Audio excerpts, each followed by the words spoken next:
Have you ever seen someone punished for doing the right thing, for showing kindness in a world that seems to have forgotten what that word even means?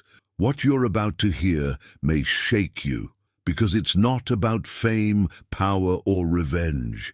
It's about faith, courage, and the kind of justice that rides on two wheels when the world turns its back.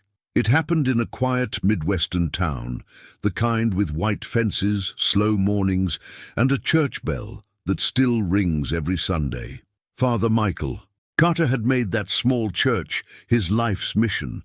Every evening he opened its doors to the forgotten, the hungry, the homeless, the ones society had chosen not to see. The locals called it the free kitchen. To Father Michael, it was something holier. It was proof that compassion could still exist in a world built on self-interest. But kindness, sometimes, makes enemies.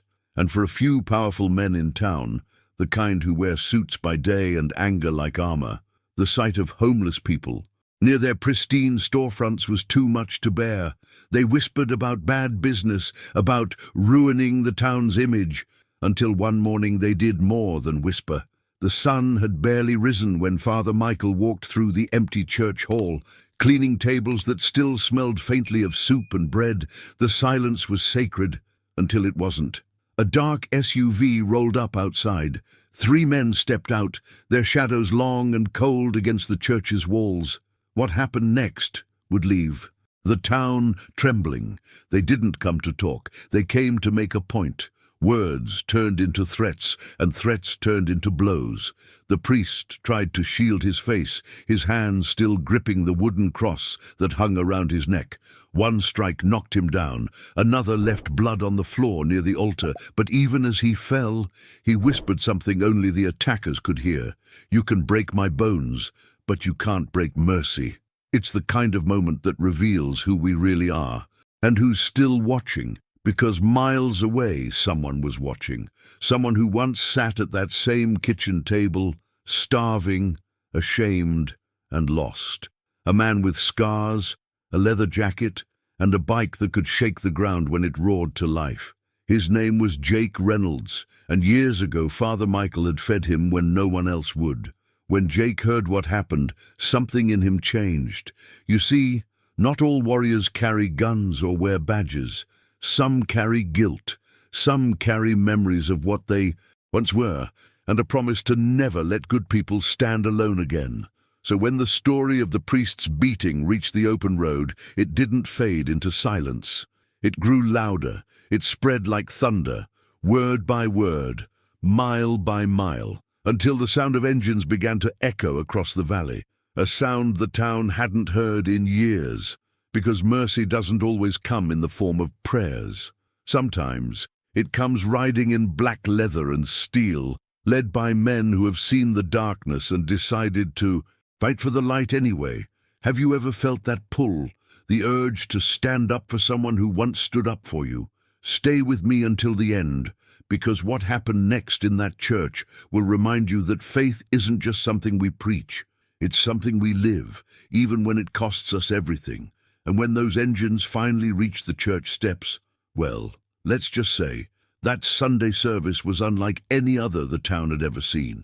And maybe that's the part that hurts the most, realizing how easily good deeds can be silenced by fear. But what if, just for a moment, we refused to stay silent? What if compassion didn't belong only to sermons and charity boxes, but to ordinary people who choose to care when it's inconvenient? Because that's what this story is really about, the quiet revolution that begins when one act of kindness refuses to die.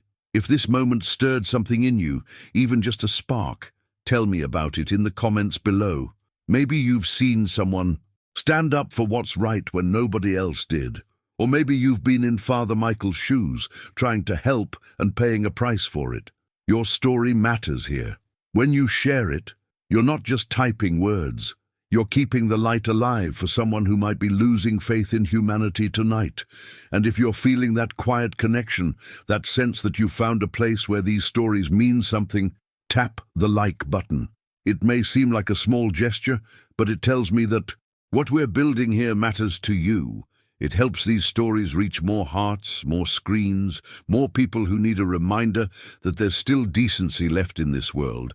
You can also hit subscribe and stay close. This channel isn't about numbers. It's about a shared belief that even in darkness, compassion still rides. Every new subscriber becomes part of a growing circle of people who value justice, redemption, and stories that make us feel again.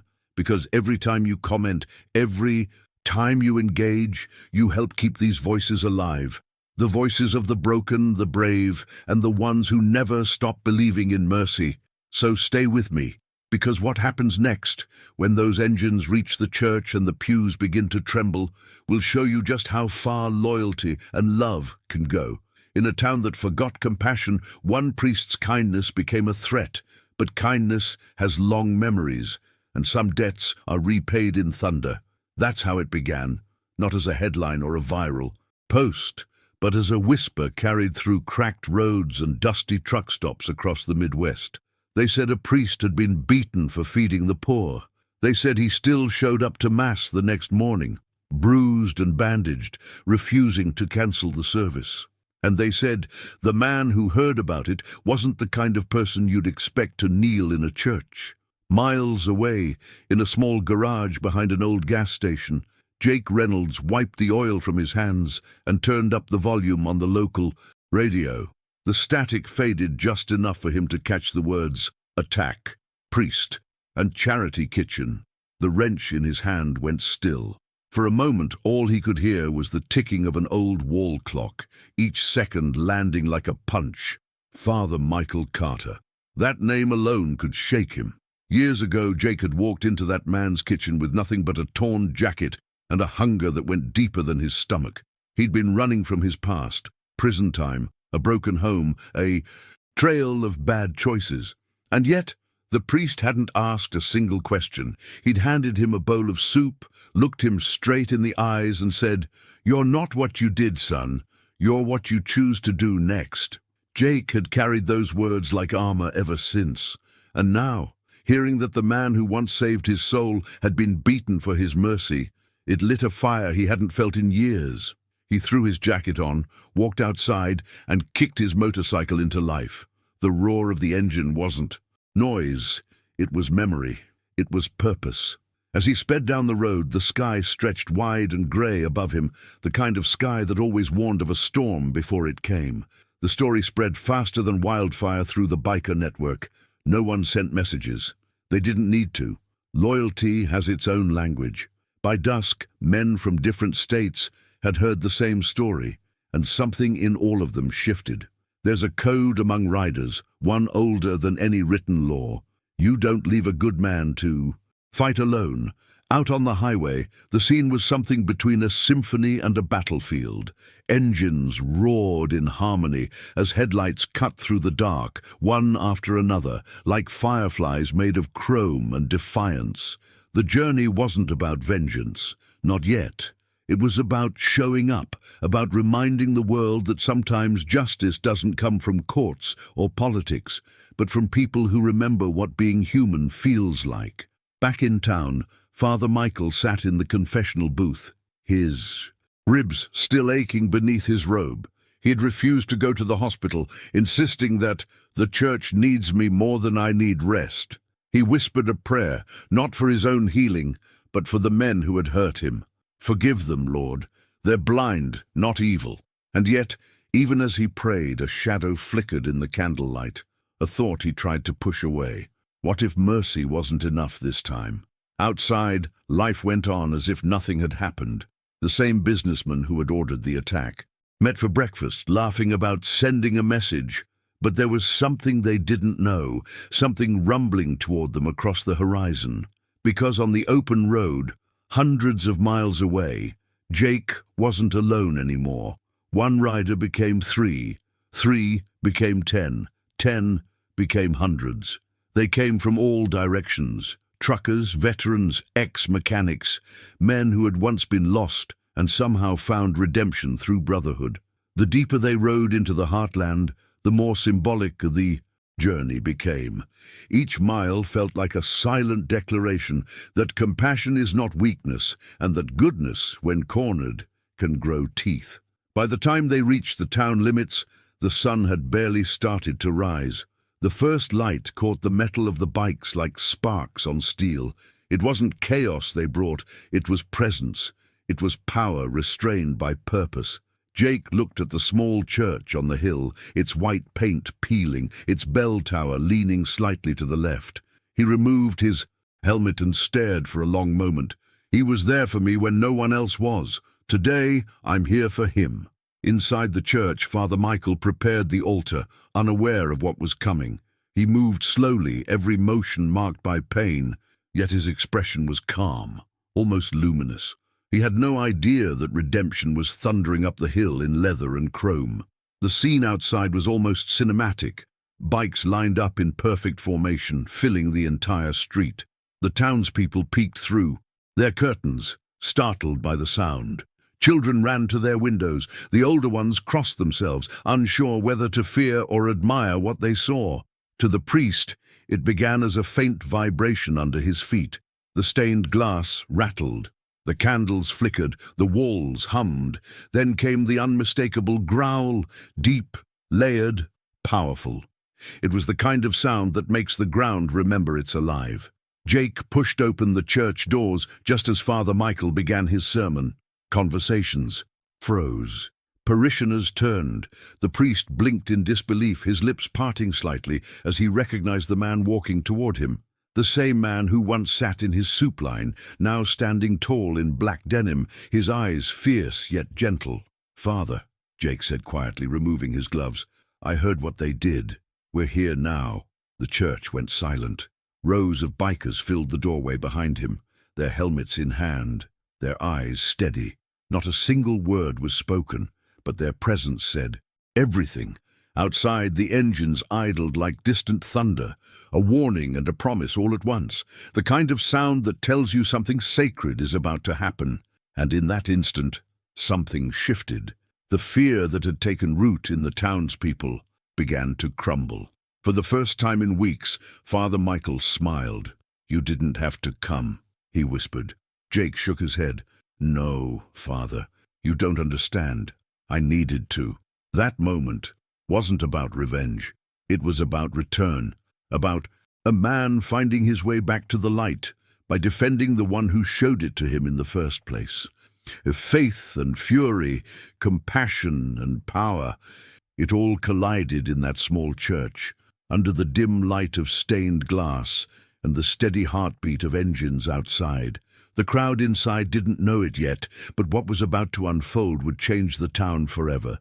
Because sometimes the real miracle isn't divine intervention. It's human courage rising when it's needed most. And as the air grew thick, with the scent of motor oil and incense, something profound hung between them, an unspoken truth about loyalty, redemption, and the invisible threads that tie one act of kindness to another across years, across lives. Father Michael's voice trembled as he raised the chalice. Jake and his brothers bowed their heads, and for the first time, the two worlds, the sacred and the scarred, stood side by side, united by something bigger than either of them. Outside, the sun climbed higher, spilling gold through the church doors and across the motorcycles parked like silent sentinels. Inside, the choir began to sing softly, unsure but willing. And just beyond that fragile peace, consequences waited. The men who caused the attack, the townsfolk who would have to choose sides, and the line between mercy and justice that was about to blur forever. Because when faith meets fury, something unstoppable is born. And it doesn't always wear a halo. Sometimes it wears a helmet. And that morning, in a forgotten corner of America, the world was about to learn what that really meant. Long before that Sunday morning, when the church trembled beneath the echo of motorcycle engines, Father Michael Carter had already fought more battles than most men could count. His war didn't start in a chapel. It started in the desert, a place where faith and fear often walked side by side. Back then, he wasn't father yet. He was Chaplain Carter, a U.S. Army major serving in Afghanistan, standing between chaos and the fragile humanity of young soldiers who needed something to believe in. He had seen what despair could do to a man. He had watched soldiers lose not only their comrades, but also their sense of purpose. Every night he'd walk among them, dusty boots, tired eyes, Bible in one hand, coffee in the other, listening more than he preached. "Faith isn't a sermon," he'd say quietly.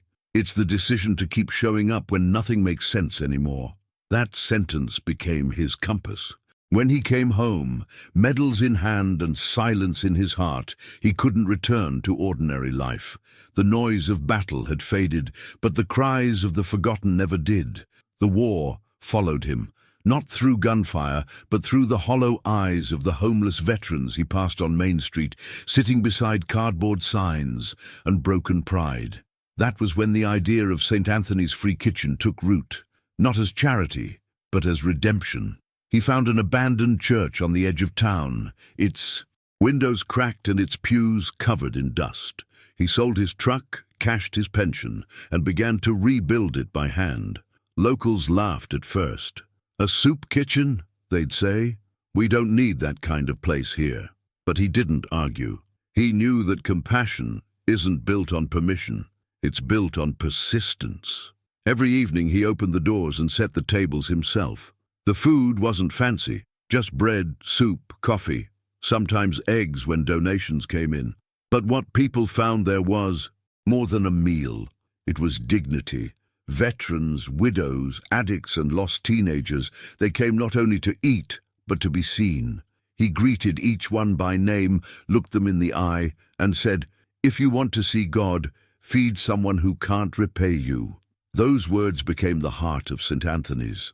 It wasn't long before the small church glowed at night with the sound of laughter, spoons clinking against bowls, and quiet prayers whispered under flickering lights.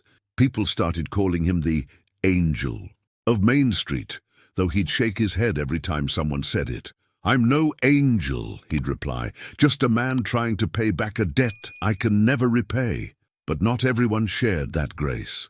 The more people Father Michael fed, the more certain town leaders began to whisper. They said the free kitchen was attracting the wrong crowd, that his guests were bad for business. At first, they complained politely, a letter here, a visit there. But when the priest refused to shut down, the tone shifted. Donations dried up, permits were delayed. The same men who had once stood in his pews on Christmas Eve stopped coming altogether.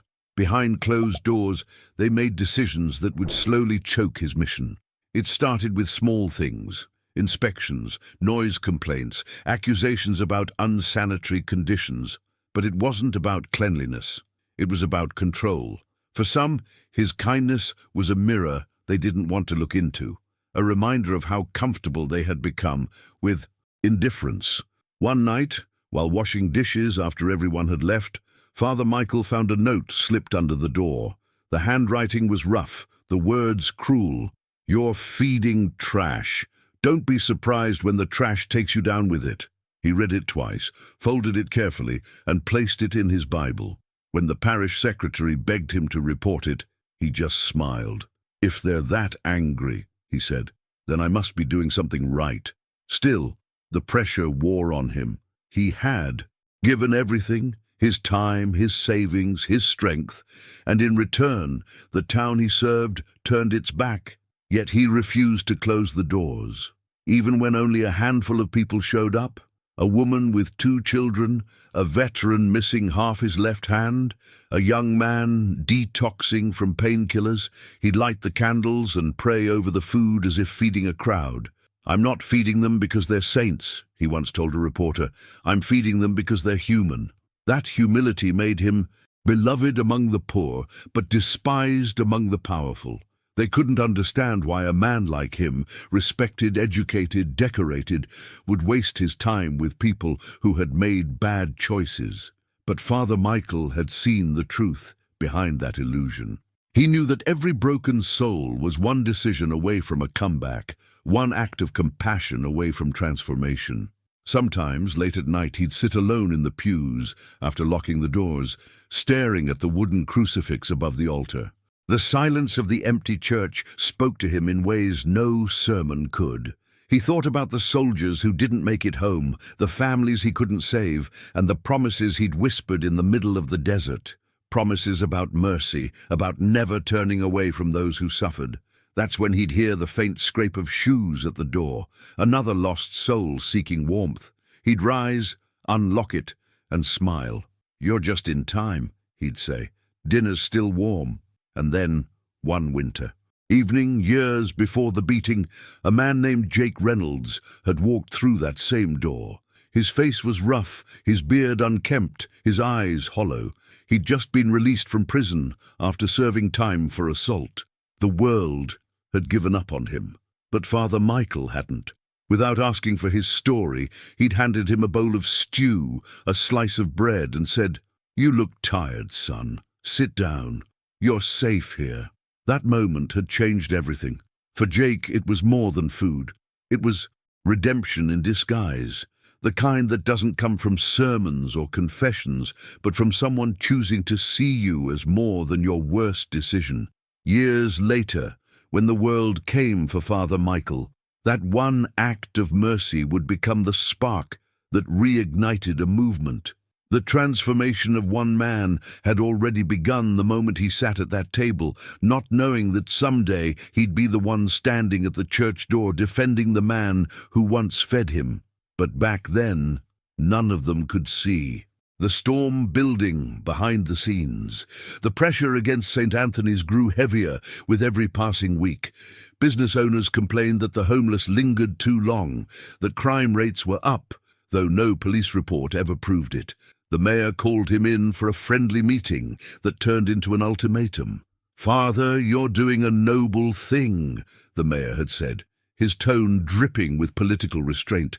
"But this isn't the right place for it. Maybe you could move your operations somewhere less visible." Father Michael leaned forward, his voice steady but cold. "If feeding the hungry makes people uncomfortable, maybe that's exactly where I'm supposed to be." The mayor didn't answer. He didn't have to. 2 weeks later, inspectors showed up unannounced. Fines followed. Still, the priest refused to stop.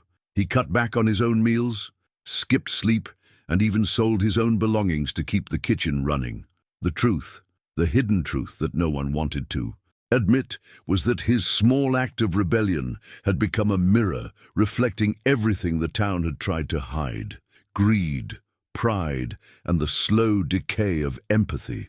It wasn't just about soup anymore. It was about what kind of community they wanted to be.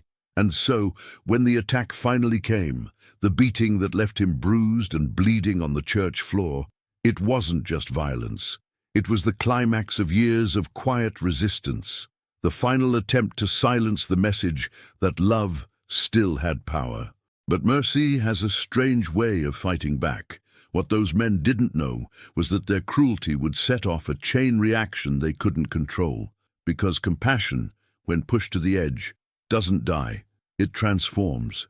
And somewhere out there, on a lonely road lit by the last orange traces of sunset, a biker who once found salvation in a bowl of soup was about to make a decision that would shake that little town to its core.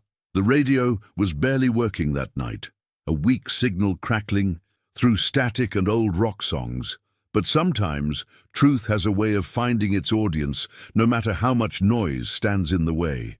Inside a dim garage on the outskirts of Elkford, Indiana, Jake Reynolds sat hunched over his Harley, grease staining his hands, the smell of metal and gasoline hanging thick in the air. He was alone, the kind of alone that isn't about distance, but about memory. For a man who'd spent half his life outrunning ghosts, silence had become both punishment and peace. Then the voice on the radio cut through. A local news anchor, steady but cold, reported that Father Michael Carter of St. Anthony's Church was assaulted last night by unidentified assailants. The incident occurred after ongoing disputes over his charity kitchen for the homeless. The socket wrench slipped from Jake's hand and clattered against the concrete floor. The words didn't sound real at first, like a bad dream that hadn't caught up with him yet. He stood still, staring at the wall as the rest of the report blurred into background noise. Then came a photograph, the priest's face flashing across the TV that sat on a dusty shelf in the corner of the garage. A small cut above his eyebrow, a swollen cheek, his clerical collar still visible as he spoke to reporters outside the hospital. Jake could barely breathe. Father Michael Carter, he muttered under his breath, the name tasting like guilt and memory. He turned off the TV, but the image stayed with him. That same face had once looked across a table and told him something that changed the course of his life. You're not defined by what broke you, Jake. You're defined by what you choose to build next.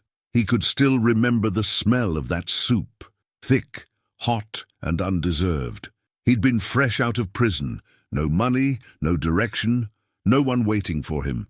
He'd walked past that church a dozen times before finally giving in to hunger. The sign on the door read, "Free meals, no questions." It was the no questions part that drew him in. When he walked inside, the world had stopped treating him like a criminal for 5 minutes. Father Michael didn't flinch when he saw Jake's tattoos or the weariness in his eyes. He just smiled, handed him a plate and said, "Sit, eat. You look like you've been running a long time." Jake didn't know it then, but that simple act of kindness would become the moment he stopped running, or at least started to slow down. Now, years later, the man who gave him that second chance had been beaten for the very same kindness. Something in Jake's chest shifted, not anger, not yet. It was older than that.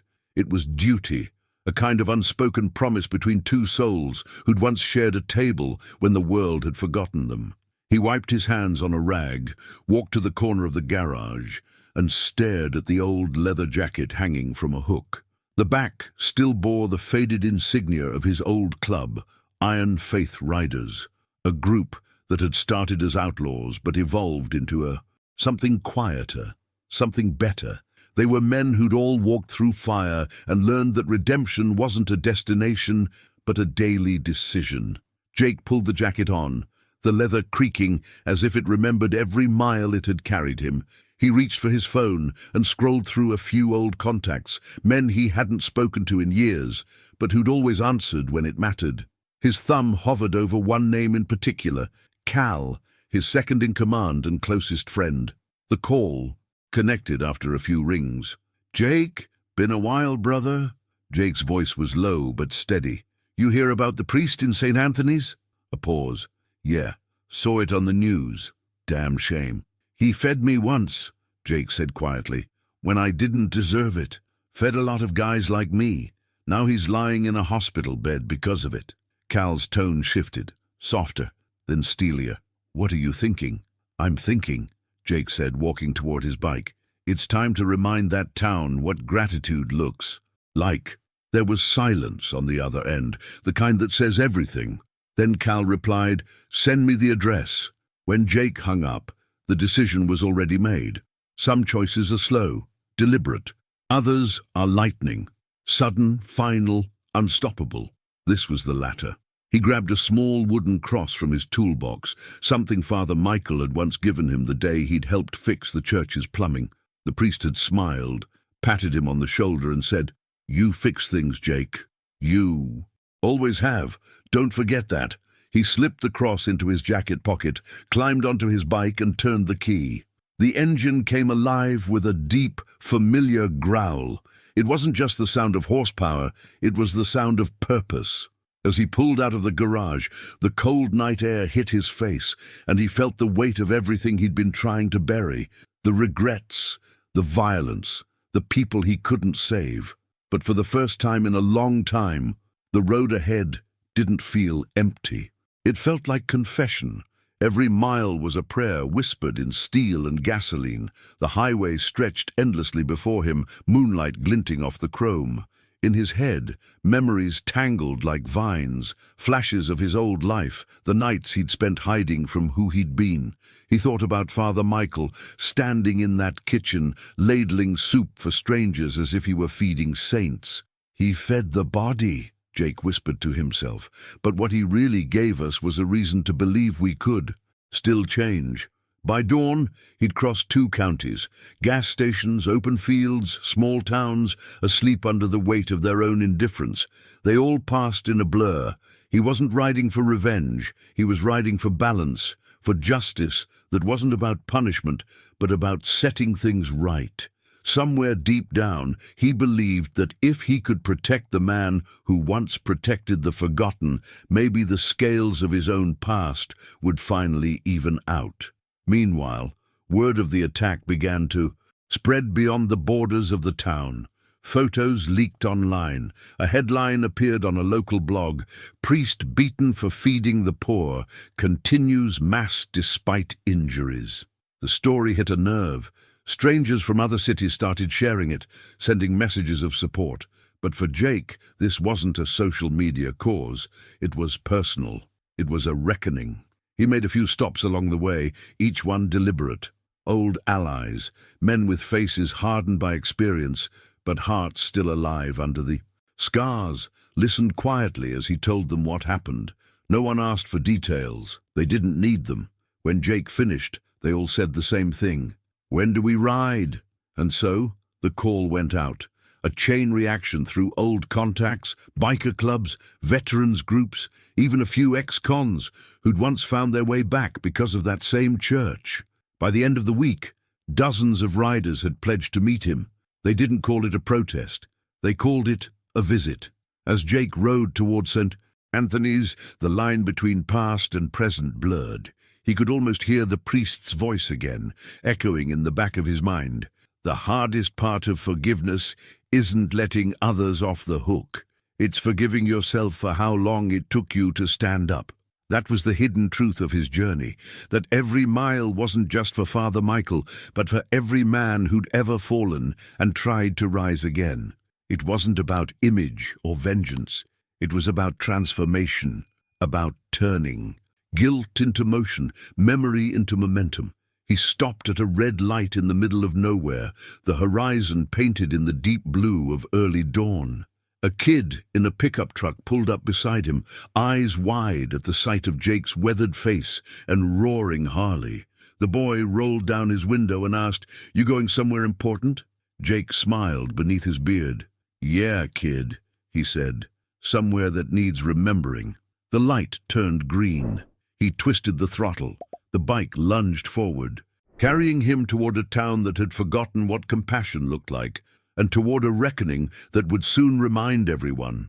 Behind the scenes, the story was already shifting. The men who ordered the attack thought they'd silenced a nuisance. What they didn't know was that their violence had woken something they couldn't control. A brotherhood bound not by blood, but by gratitude. By the time Jake reached the state line, the highway behind him glimmered with approaching headlights, dozens of them cutting through the night like a procession of resolve. It wasn't an army, it was a promise. And as the engines roared louder, rising like thunder in the distance, the town of St. Anthony's was still asleep, unaware that mercy, in black leather and steel, was already on its way. The news didn't spread through newspapers or television this time. It moved like wildfire through whispers, through calls at midnight, through the shared language of engines and loyalty. Jake didn't need to explain much. In the world he came from, the code was simple. When someone stands for what's right and gets struck down for it, you don't look away. You show up. That's what he did, and that's what every man who still carried a spark of honor decided to do with him. By dawn, he was already on the road, his Harley thundering across county lines, the exhaust echoing against the still morning air. The sky was bruised with streaks of pink and steel grey, the kind of sky that makes you feel both small and unstoppable. He rode with one thought pulsing behind his ribs: he fed me when no one else would. That single sentence became his fuel, his mantra, the invisible rhythm beneath every mile. At the first stop, a worn-out diner outside Shelby, Jake parked his bike beside a line of old pickups and stepped inside. The bell above the door jingled softly. Behind the counter, a woman looked up, her eyes widening in recognition. "Jake Reynolds," she said, half smiling. "Haven't seen you since you cleaned up that mess in Knoxville." He nodded. "Good to see you, Millie. I need a favor, or maybe a miracle." Millie poured him a cup of black coffee without asking what kind of trouble he was about to stir. "You're not the miracle type, Jake," she said. He took a sip, then looked her dead in the eyes. "Not this time. This one's for a priest." The room went quiet. A few old bikers sitting at the back lifted their heads. Jake told them about the attack, how Father Michael had been beaten for feeding the poor, how he still showed up for Mass the next morning with a broken rib and a split lip. He didn't need to dramatize it. The story was enough on its own. "He helped a lot of us," Jake said, his voice rough but steady. "Back when I didn't have a damn thing, he handed me a bowl of soup like I was somebody worth saving. Now it's our turn." The men exchanged glances. One of them, a grey-bearded veteran with a patch that read, "Faithless but trying," slammed his hand on the table. "You riding alone?" "Not anymore," Jake replied. That was the moment it began, the quiet assembling of something larger than anger. Within hours, the message had spread to nearby chapters. The priest got jumped for feeding the hungry. No arguments, no debates, just engines starting one after another like the heartbeat of something ancient waking up. The next day, Jake rode north, stopping at small garages, gas stations, and backroad bars where men like him still gathered. Not outlaws anymore, not saints either, just survivors. Each stop added another rider, another story, another scar. Some had never met Father Michael, but they understood what he stood for. They knew the weight of gratitude, the strange transformation that happens when a man chooses to stand for something bigger than himself. By Friday night, they gathered outside an old warehouse by the river, nearly 200 bikes lined up under the dim yellow glow of streetlights. The air smelled like oil and purpose. Conversations were low and measured, the way soldiers talk before a mission they all understand without needing orders. Jake stood on a wooden crate, his face lit by the flicker of a single bulb swinging above him. He wasn't a preacher. He didn't make speeches. But when he spoke, every voice fell silent. "Some of you knew him," he began. "Some of you didn't. But all of you know what it means to be kicked down when you're trying to do right. They beat a man who's been feeding strangers. For years, they tried to scare him into silence, and I'll be damned if I let that stand." A murmur spread through the crowd, the sound of agreement, of something righteous taking root. He paused, looking around at the faces illuminated by that thin, trembling light. "This isn't about revenge," he said. "It's about respect. It's about showing that kindness still has a backbone. We're not going there to fight. We're going to stand with him, to let that town see what gratitude looks like when it rides together." A young rider near the front lifted his chin. "And if they try to stop us," Jake's eyes didn't waver, "then they'll learn that faith can roar louder than fear." That line landed like a match against gasoline. The men didn't cheer. They didn't need to. Instead, they nodded, slow, deliberate, and walked back to their bikes. The sound of engines igniting filled the air, each one blending into the next until it became one continuous growl that shook the ground beneath them. As the convoy began to move, headlights cut through the dark like a river of light flowing down the highway. People along the roadside stopped to watch. Truckers pulling over, gas station clerks stepping out from behind counters, even farmers leaning against their fences, their faces half lit by the passing glow. None of them knew exactly what was happening, but they could feel the weight of it. Jake led the group, his mind a storm of memories and revelations. He thought about how strange life could be, how one act of mercy, years ago, could ripple outward like a wave that never really ends. He'd spent years believing that transformation was for other people, the ones who hadn't already broken too many promises or crossed too many lines. But now, as the wind whipped against his face, he understood something Father Michael had tried to tell him long ago. Redemption isn't earned by perfection, but by persistence. The road became their confession booth. Every mile was a penance, every roar of the engines a prayer. Behind him, dozens of men who'd once lived by violence now rode for peace, not the quiet kind that hides, but the kind that stands its ground. They carried their pasts with them, not as chains, but as proof that change is possible, even for the most unlikely souls. By Saturday night, the group had grown larger than Jake ever imagined. Chapters from neighboring states joined in, some he hadn't contacted, others who'd heard through word of mouth. Riders from Chicago, Louisville, and even as far as Kansas rolled in, drawn not by fame, but by the purity of the cause. One man, a former trucker with a limp, walked up to Jake at a fuel stop and handed him a crumpled $20 bill. "He fed me once," the man said quietly. "Didn't know his name until now. Guess I do." There was something powerful in that. The realization that one man's compassion had created a network of invisible threads, binding strangers across miles and years. It wasn't charity. It was legacy. And Jake could feel it humming beneath the roar of every bike behind him. That night, they camped on the outskirts of town, fires flickering against the chrome of their machines. No one said much. The mood wasn't rage, it was reverence. Some sat in silence, some prayed, some stared at the horizon as if waiting for permission to believe in something again. Jake sat alone by his bike, polishing the small wooden cross that hung around his neck. Cal approached, sitting down beside him with a flask in hand. "You think he knows we're coming?" Jake looked toward the faint glow of St. Anthony's steeple in the distance. "If he doesn't yet," he said softly, "he'll feel it soon." Cal nodded, taking a long sip. "You ever think about how strange this is, brother? A bunch of old sinners riding out to protect a priest?" Jake smiled, the kind of smile that hides a lifetime of contradiction.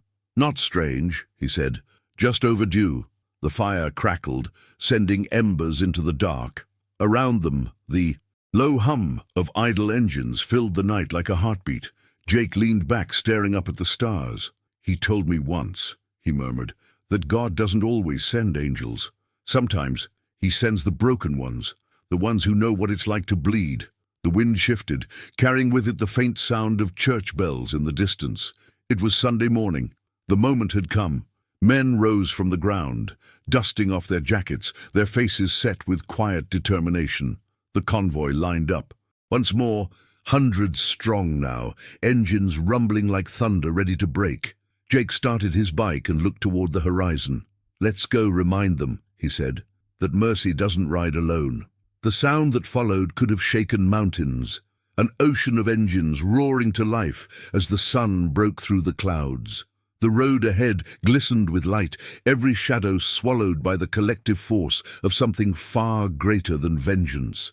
It was gratitude turned into motion, faith turned into fire. And as they rode toward the town that had tried to silence compassion, the people of St. Anthony's would soon learn that sometimes justice doesn't come from authority or law. It comes riding in leather and chrome, carrying the echo of every life ever touched by kindness. Sunday morning came quiet and heavy, the kind of stillness that carries both dread and expectation. The town of St. Anthony's woke to the faint sound of engines miles away. Too distant to be alarming yet, but steady enough to make curtains twitch. The air itself seemed to know something was about to happen. The early light was pale and cold, seeping through fog that clung to the old church on the hill like a shroud. Inside, the pews filled slowly. Most of the regulars came out of pity more than faith that day. They'd seen the bruises on Father Michael's face on the local news, the man who fed the hungry now limping, ribs wrapped tight, still refusing to stay home. Whispers drifted through the aisles, the kind that hide judgment behind concern. "He should have known better," one man murmured. "You don't invite trouble like that." But no one said it loud enough for the priest to hear. When the bell rang, Father Michael stepped out from the sacristy, moving carefully, but with purpose.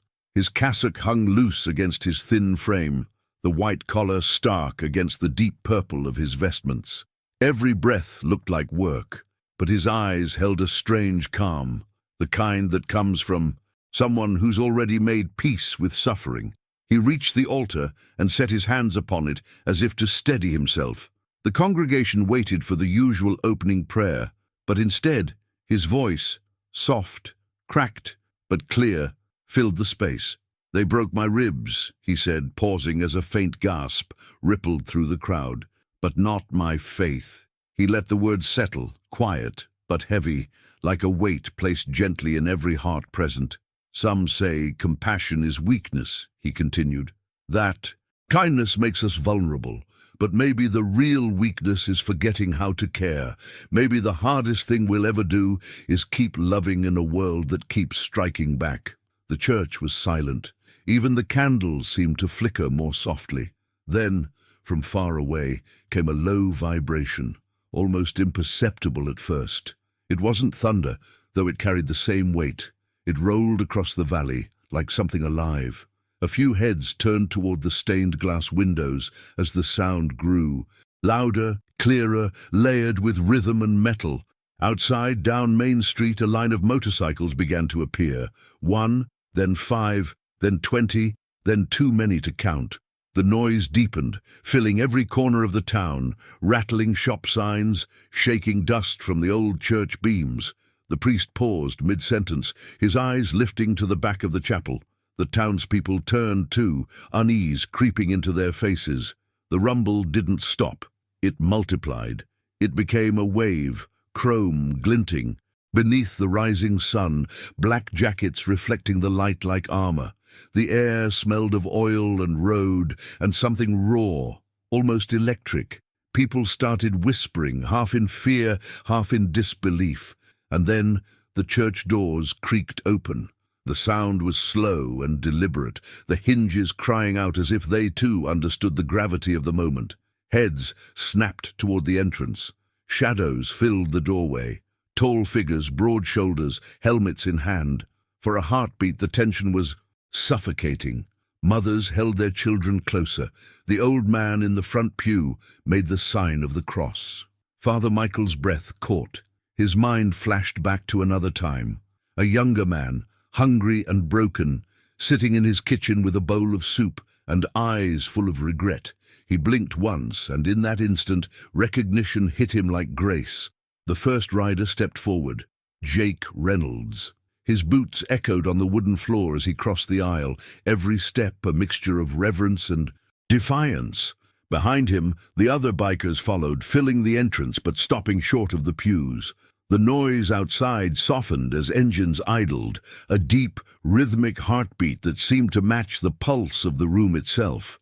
For a long moment, no one spoke. The congregation stared, expecting chaos, but what they saw instead was something unexplainable. Rough men with weathered faces, tattoos, scars, and eyes that carried stories too heavy for words.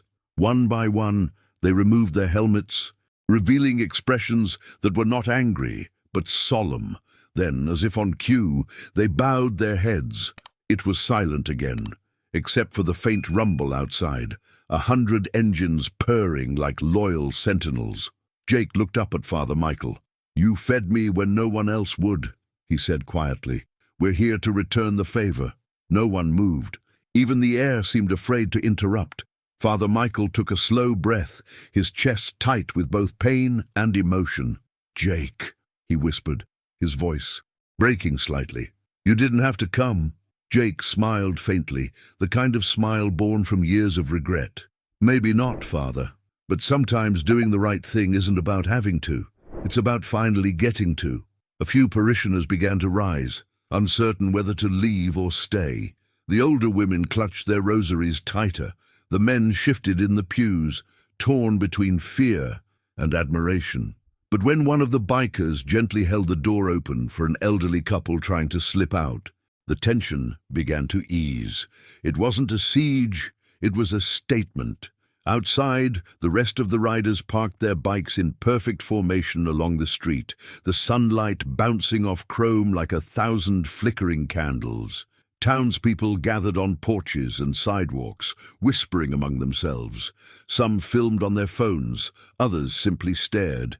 A few of the homeless men who used to eat at the free kitchen stood at the edge of the crowd, eyes wet, hands pressed together as if in prayer. Back inside, Father Michael straightened slowly, the pain in his ribs momentarily forgotten. He looked over the sea of faces, parishioners, bikers, strangers, and something in him shifted. The sermon he'd planned no longer mattered. What he needed to say wasn't written anywhere. "You came here expecting peace," he began softly, looking out over the crowd. "And maybe you think these men brought chaos with them, but look closer. Sometimes peace doesn't arrive in silence. Sometimes it rides in. Loud." Jake lowered his gaze, emotion flickering across his hardened face. Around him, the bikers stood still, like soldiers waiting for a benediction they didn't know they needed. Father Michael raised his hand slightly, trembling. "You see, faith isn't fragile. It's not polite or perfect. It's the courage to keep believing when everything around you says don't. These men, they remind us that mercy doesn't always wear robes. Sometimes it wears leather." The words carried through the church like a slow, rolling wave. A few people nodded. One man near the back whispered, "Amen." The choir, too stunned to follow the usual order of Mass, began to sing softly, an old hymn, the kind sung at funerals and resurrections alike. The melody wrapped around the moment, delicate but unbreakable. Jake's voice, low and rough, joined in for a single verse. It wasn't pretty, but it was real. The other bikers followed quietly, their voices blending into the choir until the line between sinner and a saint disappeared. For that brief, trembling instant, the church wasn't divided by fear or reputation. It was united by something purer, something wordless. Outside, the sound of engines faded as more bikes arrived, forming a ring around the church. Reporters began to gather, cameras rolling, their lenses capturing what no one could have scripted. A congregation of outlaws, standing in reverence, a priest preaching with bruised ribs and unbroken spirit. Inside, Father Michael stepped down from the altar. His movements were slow, deliberate. He approached Jake and placed a hand on his shoulder. "You came for me," he said. Jake shook his head. "No, Father. We came for what you stand for." The priest smiled faintly, his eyes glistening. "Then maybe faith isn't about who believes the most. Maybe it's about who refuses to give up on belief at all." In that moment, the room felt different, lighter somehow, like a curtain had lifted. The tension that once filled the air had transformed into something sacred, something alive. The people who had once turned away now watched in silence as these men who carried the marks of 1,000 wrong turns stood still before a bruised priest and found something close to redemption. And outside, the street that had been quiet for years pulsed with life, engines idling like a prayer, sunlight catching on chrome, every sound a reminder that compassion, once awakened, can never truly be silenced. The hymn faded, but the silence that followed wasn't empty. It was expectant, full of the kind of energy that only comes before change. Because while no one said it out loud, everyone in that church, every sinner, skeptic and believer, knew that this was only the beginning of something much larger than themselves. And as Father Michael turned back toward the altar, the faint tremor in his hands steadied. Whatever came next, he would not face it alone. Jake stood there for a moment, just breathing, the sunlight streaming through the stained glass windows caught in the dust of the old church air, painting his leather jacket in soft colors, red, gold, blue, the same light that had fallen over countless sermons, baptisms and funerals. It didn't feel like coincidence. It felt like something unseen had led him back here, like every wrong turn, every scar, every night on the road had been quietly steering him toward this moment. He took a slow step forward, then another, his boots echoing against the worn wooden floor. The congregation watched as the big man, the one everyone had feared when he entered, walked straight to the altar and went down on one knee. "You saved me once, Father," Jake said, his voice low but carrying through the silence. "Now we're here to make sure you can keep saving others." For a second, Father Michael couldn't move. His eyes glistened, not from pain, but from something deeper, disbelief mixed with gratitude, the kind that humbles even the proudest soul. He reached out, resting a trembling hand on Jake's shoulder. "You don't know what this means," he whispered. Jake shook his head, his voice steady, full of that quiet conviction that only comes from lived experience. "I think I do. You showed me mercy when I didn't even like myself enough to ask for it. Now it's time the world sees that mercy isn't weakness, it's strength with scars." That sentence hung in the air, and something inside the crowd shifted. The walls of fear, of judgment, of old grudges began to crack. One by one, people started to stand, not out of defiance, but out of something like awakening. The choir fell silent, and even the restless murmuring stopped. The bikers who had filled the back of the church began to move, not toward confrontation, but toward contribution. Without a word, they turned, walked out to their bikes, and started pulling things from saddlebags, boxes, bags of groceries, envelopes, blankets, cans of food, things they'd gathered along the way. Some had stopped at stores during the ride, buying whatever they could afford. Others had reached out to local businesses quietly that morning, asking for donations. What came back wasn't money or power, it was something far greater: community. As they began to carry the boxes into the church, the image was almost surreal. Rough hands, scarred from years of hard labor, prison fights, military tours and mistakes, now carried food like it was gold. One man, a hulking figure with a shaved head and tattoos crawling up his neck, placed a crate of apples on the altar and bowed his head before stepping back. The sight drew whispers from the crowd. The same people who had once crossed the street to avoid men like him now watched in quiet awe. It was transformation in motion, raw, unpolished and utterly human. Father Michael wiped a tear from his cheek and stepped closer. "You don't know how many mouths this will feed," he said softly, "how many lives this will touch." Jake looked up at him, his expression serious, but kind. "Doesn't matter if we do, Father. You told me once that love doesn't keep score. We're just trying to balance the scale a little." That phrase, balance the scale, struck something deep within everyone present. It wasn't about religion anymore. It was about redemption, about the chance to rewrite one's story through action, not apology. The whole church seemed to breathe again, as if something suffocating had finally lifted. An old veteran named Frank Dillard, sitting near the back, stood up and walked to the front. His limp was heavy, but his steps were sure. "I remember you," he said, nodding at Father Michael. "You used to come to the VA hospital on Sundays. You prayed with my wife before she passed. I never said thank you." He turned to Jake and the other bikers. "Looks like it's my turn to carry something too." He reached for one of the boxes, lifting it with both hands. That single act broke the final barrier. Within minutes, parishioners began to join in. Men, women, even children, all moving together, forming a line from the trucks outside to the kitchen inside. Groceries, blankets, canned goods, everything passed hand to hand, no labels, no ranks, no judgment.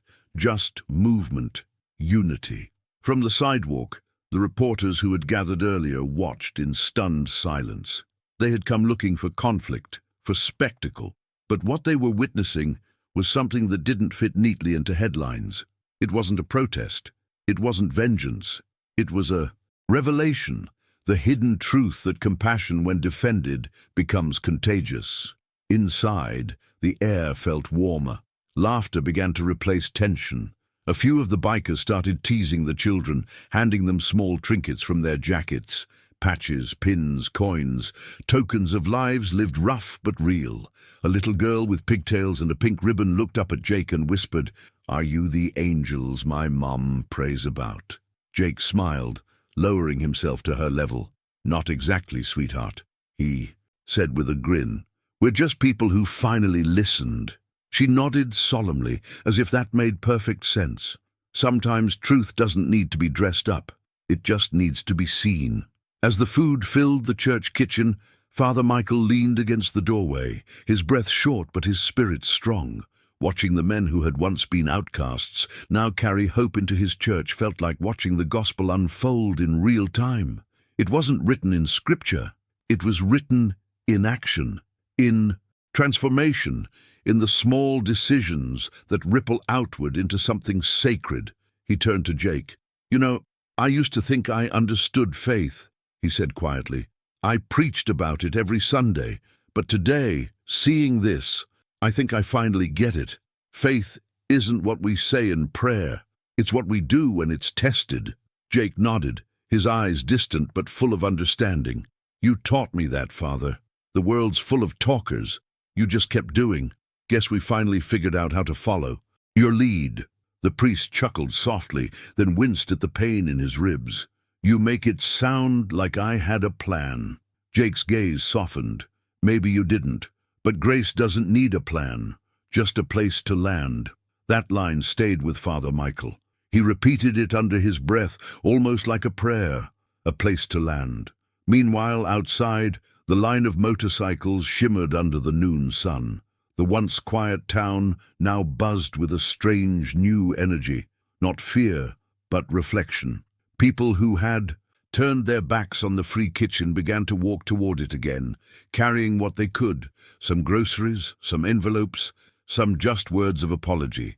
Change didn't arrive with noise. It arrived with awareness, with the courage to admit you were wrong. In one corner, an elderly man approached Jake with trembling hands. "I was one of the ones who signed that petition," he said, his voice cracking. "I didn't want them hanging around town, thought they'd ruin the neighborhood. I'm sorry." Jake studied him for a moment, then placed a hand on his shoulder. "You just made it right by showing up. That's all that matters." There was no lecture, no sermon, just forgiveness, quiet and real. The kind that rebuilds trust, one gesture at a time. By afternoon, the kitchen was full again. The tables set, the pots simmering, the air thick with the smell of bread and stew. The same space that had once been raided and vandalized now pulsed with life, with laughter, with purpose. One of the bikers, a young man named Cole, looked around and said, "You ever think this is what heaven looks like? Not clouds or harps, just people who finally get it?" Father Michael smiled. "Maybe heaven isn't somewhere we go," he said. "Maybe it's something we build." That idea, that mindset of building something sacred through small human acts, spread through the room like wildfire. It wasn't a miracle in the biblical sense. It was something quieter, something more real. The transformation of hearts that had stopped believing change was possible. As the sun began to dip behind the steeple, its light pouring through the windows like molten gold, Father Michael walked to the open doors of the church. Outside, the bikers stood together, talking softly, their silhouettes framed by the orange glow of sunset. It looked almost cinematic, a behind-the-scenes glimpse of redemption itself, raw and unpolished but undeniable. He stepped out to join them, each breath a reminder of both pain and survival. Jake turned toward him, nodding once. "You all right, Father?" Michael smiled, the corners of his mouth trembling. "Better than all right. For the first time in a long time, I feel like we're not just praying for change, we're becoming it." Jake grinned, tightening his gloves. "Then I guess our work's just starting." Their eyes met, not as priest and sinner, not as savior and saved, but as equals, two men bound by something invisible yet unbreakable. Around them, engines began to rumble, again low and reverent, not as a farewell, but as a promise. And as the sound filled the air once more, the priest stood there, hand over his heart, realizing that this fusion of faith and brotherhood, of mercy and strength, wasn't the end of the story. It was just the moment before everything began to change forever. It started as a murmur, small, uncertain, almost afraid to exist. Then, like all things that carry truth, it began to grow. The first people to see the bikes lined up. Outside St. Anthony's were the shop owners across the street. At first, they locked their doors. The rumble of engines and the sight of black jackets made them uneasy, stirred old fears and shallow judgments. But as the day unfolded, something began to shift. From behind dusty windows and faded, closed signs, eyes began to notice what was really happening. The men weren't there to cause chaos. They were unloading food, cleaning up the churchyard, helping elderly parishioners across the street. The same hands once feared were now working quietly, restoring, rebuilding. By noon, the whole town was talking. People who had once avoided the free kitchen started walking toward the church, pretending it was out of curiosity. But deep down, something else was pulling them. Guilt, maybe, or that old restless part of the human heart that knows when it's been wrong.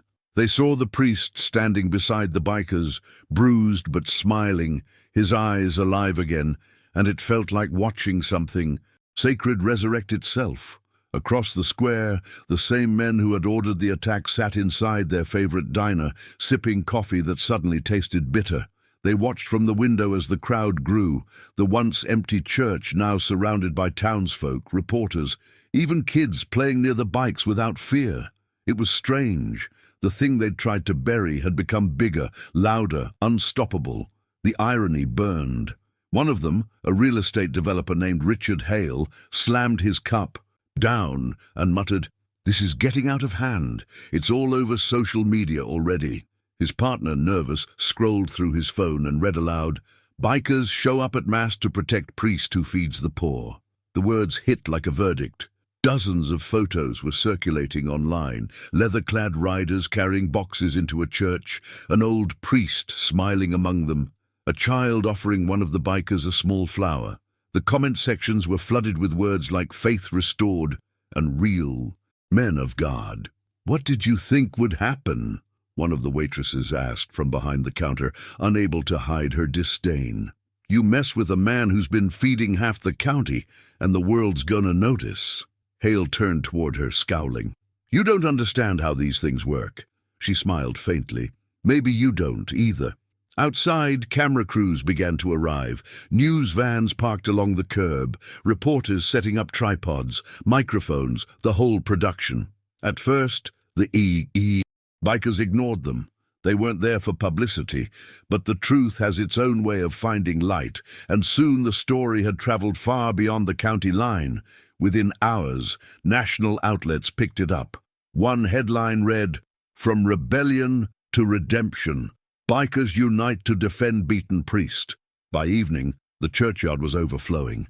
People who hadn't set foot inside St. Anthony's in years stood shoulder to shoulder with strangers. The air buzzed with a strange energy, part awe, part humility, part something no one could quite name. The sound of engines idling outside blended with laughter, chatter, and the quiet strum of a guitar one of the riders had brought. What had begun as an act of defense had become a movement, one rooted not in anger, but in example. Inside, Father Michael stood at the door, greeting people as they came in, his voice hoarse but steady. For every face that entered, there was a story. A widow who'd once received groceries from his kitchen, a young man he'd written a reference letter for, a woman who used to leave notes of encouragement by the church gate but never dared to come inside. And then there were the new faces, reporters, travelers, people from neighboring towns who'd driven miles just to see what compassion looked like when it refused to die. Jake watched it all from a distance, arms crossed, the faintest smile on his face. He didn't care about the cameras, the headlines, or the sudden wave of admiration. What mattered to him was simpler, that the man who once saw light in a lost soul was finally surrounded by proof that kindness wasn't extinct. A young reporter approached him hesitantly. "Mr. Reynolds, can I ask what motivated you to organize all this?" Jake looked at her for a moment, the lines on his face softening. "You ever owed someone more than you could pay back?" he asked. She blinked, unsure how to answer. "I guess so," he nodded. "Then you know. That's the whole story. No clever quotes, no rehearsed lines, just truth." The video of that brief exchange went viral by nightfall. People shared it with captions like, "This is what gratitude looks like." Some called it modern-day redemption. Others said it was a sign the world still had good left in it. But to the people in that small town, it was something much more personal, because for years they'd walked past Father Michael's kitchen pretending not to see the faces eating inside. They'd told themselves it wasn't their problem. They'd rationalized their distance with words like safety and order and image. But now, standing shoulder to shoulder with those same faces, the illusion broke. The hidden truth hit hard. That indifference had been the real sin all along. A local teacher, Mrs. Porter, brought her students that week to help serve at the kitchen. When asked why, she said simply, "They need to see what courage looks like. It doesn't always wear a suit." The transformation of the town wasn't loud. It was slow, steady, almost shy. People began leaving donations at the church steps, groceries, clothes, envelopes with cash. One night, a florist dropped off a truckload of unsold flowers, saying, "They used to end up in the trash. Now I think they belong here." The once empty garden behind the church bloomed again, filled with color and life, as if nature itself wanted to join the cause. For Father Michael, it was almost too much. He'd spent years believing his work was a quiet rebellion, one small act of defiance against apathy. Now he was watching a miracle unfold, one not written in scripture, but lived in real time. Each day he saw new faces at Mass, not out of obligation, but out of genuine yearning for something meaningful. "I used to preach about faith moving mountains," he said one evening to Jake, who stood beside him at the church steps. "But I never thought it would come roaring down Main Street on 2 wheels." Jake laughed quietly. "Guess we took the scenic route to get here." Their friendship, forged in unlikely beginnings, had become something the whole town could feel. A quiet partnership between two men who had walked very different roads to reach the same truth. Neither of them cared for glory. Both understood that real impact doesn't come from noise, but from consistency, from showing up even when it's inconvenient. Meanwhile, the businessmen who had orchestrated the attack were learning the cost of their decisions. Protesters began showing up outside their offices, holding signs that read, "Feed the hungry, don't fear them," and "Mercy is not a crime."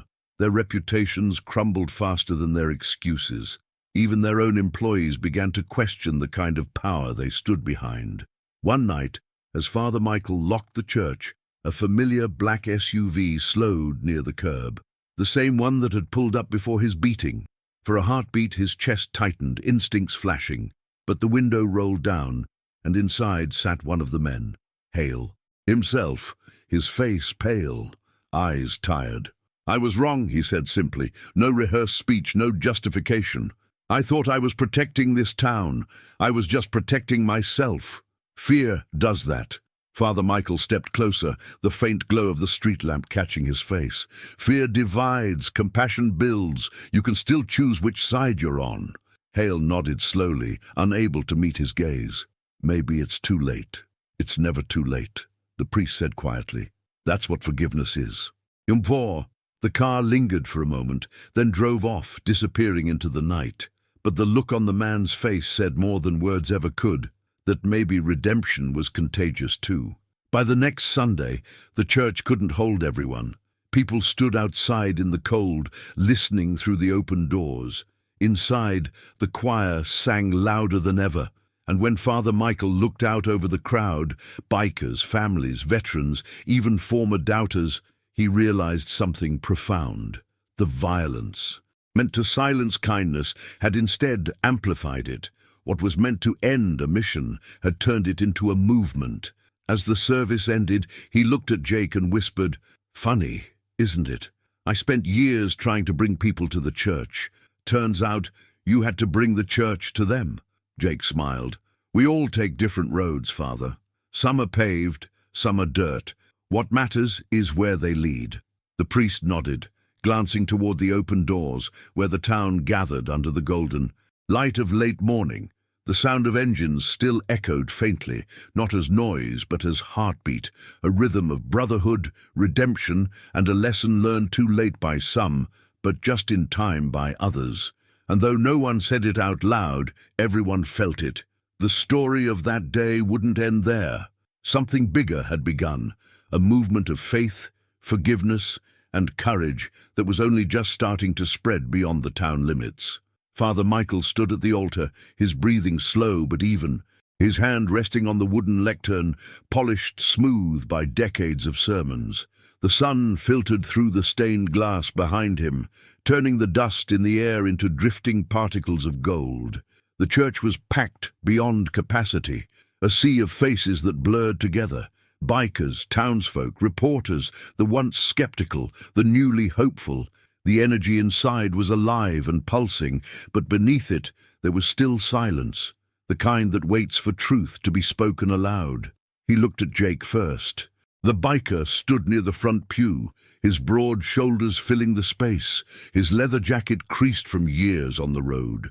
Their eyes met, two men who could not have been more different, yet who somehow spoke the same spiritual language. Father Michael smiled faintly, and his voice, when it came, wasn't loud or rehearsed. It was steady, deliberate, real. "Faith without courage," he began, "is just decoration." A ripple went through the room, a collective stillness, like everyone was afraid to breathe too loudly.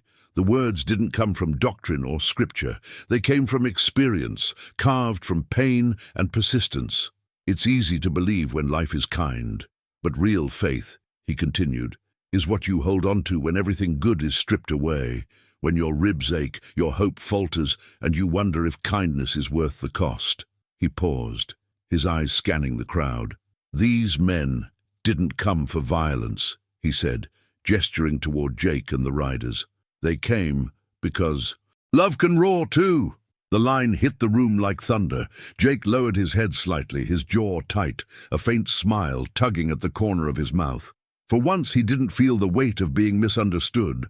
For once his strength didn't feel like something to apologize for. Outside, the wind picked up, carrying the low hum of the engines still idling along the street, a chorus of steel and loyalty. Inside, that sound became something symbolic, something holy even, like an echo of conviction. Father Michael stepped away from the lectern, his movements slow but certain. "You see, I used to think my job was to save people," he said softly. "Feed them, comfort them, forgive them. But maybe salvation doesn't always come from the pulpit. Maybe it comes from the streets, from men who have seen darkness and still choose the light." Jake looked up at him, his throat tight. "You gave us something to believe in again, Father," he said quietly. "You showed us that redemption isn't about forgetting what we were. It's about what we decide to do now." The priest smiled, but there was a kind of ache behind it, the kind that comes when a man realizes the message he's been preaching his whole life has finally come full circle, but not in the way he expected. "Then maybe I needed saving too," he replied. The congregation stirred. For a moment, all the lines that divided them, status, past, mistakes, pride, blurred into something shared. They were all just people, standing in the same fragile truth, that love isn't soft, it's strong, that mercy isn't weakness, it's defiance, that faith, when tested, becomes something far more powerful than belief. It becomes action. Reporters at the back of the church stopped writing. Cameras lowered. What they were witnessing didn't need commentary, it needed silence, the kind of silence that honors something sacred. Father Michael turned toward the crucifix, the sunlight reflecting off the polished wood, and spoke again. "For years, I thought God's greatest work was found in miracles, the sudden, unexplainable kind. But now I see it's in the slow ones, the ones that take years, the ones that begin in broken men who think they're past redemption until grace catches them by surprise." Jake shifted his weight, his hands clasped loosely in front of him. The tattoo on his forearm, a cross wrapped in barbed wire, caught the light. For the first time, it didn't feel like a scar. It felt like a signature of survival. A young boy from the choir, maybe 10 years old, stood up suddenly and walked to the aisle. His mother tried to stop him, but he shook her hand off gently. The child approached Jake and held out a small piece of paper, a drawing of a man on a motorcycle with angel wings. "My grandpa says you're scary," the boy said, "but I think you look like a guardian." Jake knelt to the boy's level, his voice quiet. "Your grandpa's not wrong," he said with a grin. "I used to be. But maybe we all get to change what we look like to the world. He took the drawing, folded it carefully, and slipped it into his jacket pocket. That small exchange broke whatever emotional dam was left in the room. People began to weep, not out of sadness, but out of recognition. They were witnessing redemption not as a concept, but as something alive and breathing right in front of them. Father Michael raised his hand slightly, not to silence them, but to bless the noise. "This," he said, "is the gospel of action. The kind that doesn't wait for the perfect moment or the perfect person. The kind that looks at the world's pain and says, 'Not on my watch.'" The crowd nodded, murmuring agreement. It wasn't a sermon anymore. It was a declaration, a collective awakening. "Too often," the priest continued, "we talk about faith as if it's a delicate thing, fragile, easily broken. But faith isn't glass. It's fire. It's what keeps burning when reason gives up. And sometimes it burns brightest in the hearts of men who have walked through the flames." Jake felt those words hit deep, like a memory being rewritten. He remembered his own fires, prison walls, lost friends, nights spent hating the man in the mirror. But in that church, surrounded by light and noise and forgiveness, something in him settled. He whispered, almost to himself, "Guess the road had a reason after all." Father Michael heard him and nodded. "Every road does, Jake, even the rough ones." From the back of the church, a voice called out, trembling. It was the old veteran Frank Dillard. "Then maybe it's time we all stop waiting for miracles and start becoming them." Applause broke out, hesitant at first, then swelling into something pure, unstoppable. The sound filled every corner of St. Anthony's until it felt less like clapping and more like a heartbeat. Loud, alive, united. For the first time, the church's cracked ceiling didn't seem like a floor. It looked like an opening, as if heaven itself had bent closer to listen. As the noise quieted, Father Michael looked over the crowd, his voice now softer, almost intimate. "Don't let this stay in here," he said. "Don't let it end with words. Let it live in your hands, in your choices. Let it live out there, where kindness costs something." He pointed toward the doors, and through the stained glass the sun flared brighter, as if echoing the command. Outside the engines rumbled again, not in defiance, but in harmony, a hymn made of horsepower and hope. The sound mingled with the faint laughter of children and the rustle of people stepping into the street. The world outside the church didn't know it yet, but something had shifted. The men who had once been feared now stood beside the priest, helping the elderly, shaking hands, hugging strangers who had once crossed the road to avoid them. Each act, each gesture, carried more impact than 1,000 sermons. Jake turned to Father Michael and said, "You know, I think this is what you meant all along. Not preaching the word, but living it." Father Michael chuckled. "I think you just explained the whole thing better than I ever could." Jake smirked. "Guess we're even then." They stood there for a long moment, the sinner and the saint, both humbled, both changed. Around them, life continued. Kids ran between motorcycles, reporters interviewed townsfolk, the smell of soup drifted from the kitchen. The chaos of kindness had taken root, and somewhere in that noise, in that mixture of steel and soul, something eternal had been born, a reminder that faith doesn't belong only to the holy, and redemption doesn't require perfection. It just asks for one decision, to keep showing up, even when the world says not to. The light through the church doors grew warmer, spreading across the cracked floorboards like a living thing, and as Father Michael stepped out beside Jake, his voice carried once more, soft, certain, unstoppable, toward the town that had once forgotten compassion, now learning how to build it again, one act of courage at a time. When the last hymn faded into silence, the church doors stood open and sunlight spilled in like a slow blessing. The pews were half empty now, though the air still vibrated with the energy of what had just happened, that unspoken current that fills a space when truth has been told and hearts have shifted. Outside, the sound of engines warming up rolled through the streets like distant thunder, a pulse of metal and purpose that reached into every corner. Of St. Anthony's, the congregation lingered on the steps, not wanting to leave, as if stepping away from that sacred chaos might mean waking from a dream they didn't want to end. Jake walked out first, his boots heavy on the old stone steps. He paused at the top, breathing in the late afternoon air. The sky was streaked with gold and blue, the kind of color that only comes after rain, washed, clean, reborn. Around him, riders mounted their bikes one by one, their faces calm, their movements precise. There was no shouting, no bravado, just quiet reverence. Each ignition was its own kind of prayer. Father Michael followed slowly, his limp more visible now, the adrenaline of the morning giving way to exhaustion. But there was a peace in his steps, the peace of a man who had fought something unseen and somehow won. When he reached Jake, he laid a hand on his arm. "I never thought I'd see the day when motorcycles became instruments of grace," he said, his voice a soft hum. Jake smiled, that half grin that always carried both gratitude and disbelief. "Guess even the roads can find redemption, Father," he said.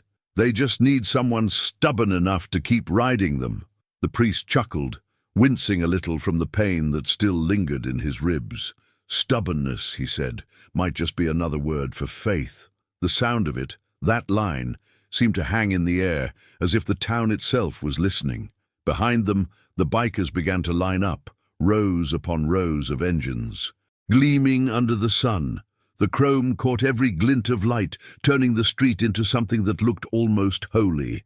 Townspeople stood on the sidewalks, hands shading their eyes, watching in silence. Some waved timidly, others simply nodded, like witnesses to something larger than explanation. Jake turned to look at them, the same faces that had once crossed the street when men like him walked by. For a second, he saw his younger self reflected in their uncertainty. The man who thought the world was something to fight, not something to heal. He didn't blame them. Change doesn't happen in one sermon or one Sunday. It happens in small, stubborn ways, in decisions, in apologies, in second chances that actually mean something. "Father," Jake said quietly, "I don't know what comes next for you, but if you ever need us again—" Father Michael's eyes softened. "I know," he interrupted gently, "but something tells me it won't be me who needs saving next time." That line hit Jake, harder than he expected. Maybe because it was true, maybe because it hinted at the strange symmetry of life, how mercy, once given, always finds its way back. He nodded, then reached into his jacket pocket and pulled out the small wooden cross the priest had given him years ago. The edges were worn smooth now, the grooves darkened by time and fingerprints. He pressed it into Father Michael's hand. "You gave this to me when I didn't deserve it," he said. "Guess it's yours again." Father Michael shook his head. "No, Jake, keep it. You've turned it into something real now." Jake looked down at the cross, then back up at him. "Then maybe it's not mine either. Maybe it's everyone's now." The priest smiled, his eyes glinting with something between pride and tears. "That's the point, son. Always was." And then it happened. The moment no one planned, but everyone would remember. As Father Michael stepped back, Jake swung his leg over his bike, the engine rumbling to life beneath him. One by one, the others followed, until the entire street was alive with sound. It wasn't noise anymore. It was rhythm. It was unity. It was power under control, the sound of redemption disguised as rebellion. The church bell began to ring, its deep tone cutting through the roar. Each strike echoed against the engines, like a conversation between heaven and earth. Children on the sidewalks clapped their hands to their ears but smiled anyway, feeling the vibration in their chests. Mothers wiped their eyes. The old veterans stood a little taller, and somewhere in the crowd, a young man who had once mocked the priest for feeding beggars dropped his head, realizing how small cruelty looks next to courage. The convoy started to move, slowly at first, a river of leather, chrome, and sunlight flowing through the narrow streets of the town that had once turned its back on compassion. As they rode, people stepped forward, holding their hands out in quiet salute. A few reached out and touched the bikes as they passed, as if brushing against a story they wanted to remember. From the steps of St. Anthony's, Father Michael watched, his robes fluttering in the warm breeze. The sight before him felt surreal, a sermon written not in words, but in motion. He raised his hand in silent blessing as the first riders passed, his voice too soft to hear over the thunder. "Go in peace," he whispered. "You've already done the rest." Jake led the line, his gaze fixed on the horizon. The sunlight caught in his rear-view mirror, and for a moment it reflected perfectly, the small cross still hanging from his handlebar, swinging slightly with the rhythm of the road. Behind him, hundreds of bikes followed, the hum of their engines merging into one vast, steady sound, a kind of music born from defiance and grace. Somewhere along the route, just outside of town, they passed the old billboard that once read, "Keep our streets clean, no loitering." Someone had spray-painted over it in thick white letters, "Kindness belongs here." Jake smiled when he saw it, shaking his head. "Guess the message got through," he muttered. Cal's voice came through the radio in his helmet, rough and amused. "You think we just changed the town, brother?" Jake looked up at the sky, the fading light painting the clouds in fire.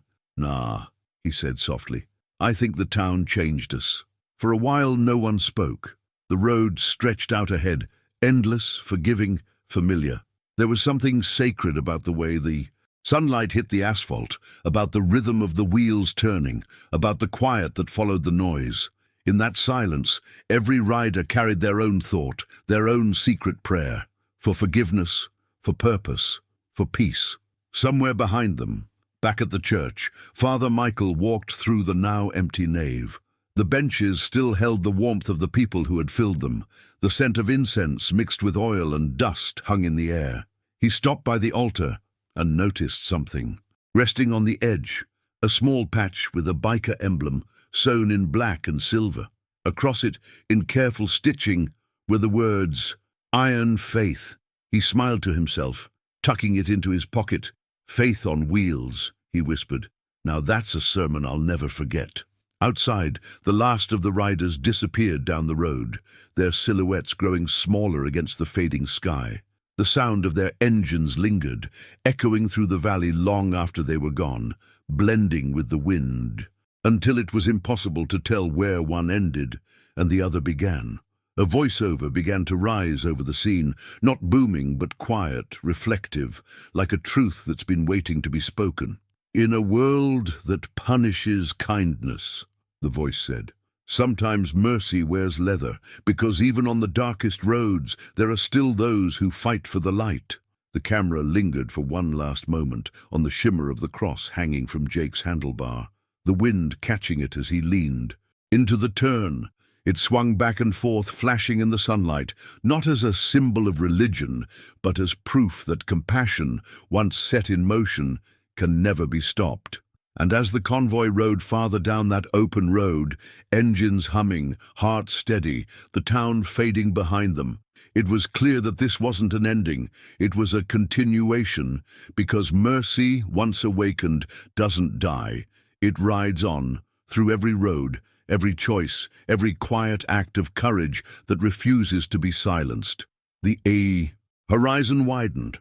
The roar softened into distance, and in the reflection of Jake's mirror, the small town of St. Anthony's glowed behind them, not in fire or anger, but in light, the kind of light that only comes after the storm, when faith finally finds its way back home.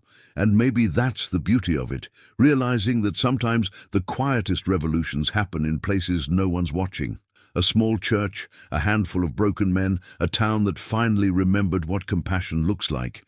If you reach this point of the story, it probably stirred something in you too. That small reminder that courage and kindness still matter, even when the world makes them look outdated. If it did, tell me in the comments. Write, "I ride for the light," so I know you were here until the end, because stories like this only find their strength in people who feel them. And if the message hit home, give this video a like, not as a habit, but as a quiet way of saying this mattered. It helps this kind of story keep traveling, reaching others who might need the same spark today. And of course, if you want to keep walking this road with me, these journeys through redemption, justice, and the hidden goodness in unlikely places, subscribe to the channel. That's how we keep building this space together. There's a video right here that continues this same feeling. Another story about the kind of strength that heals instead of hurts. Click and come with me there. I think you'll feel at home in that one too.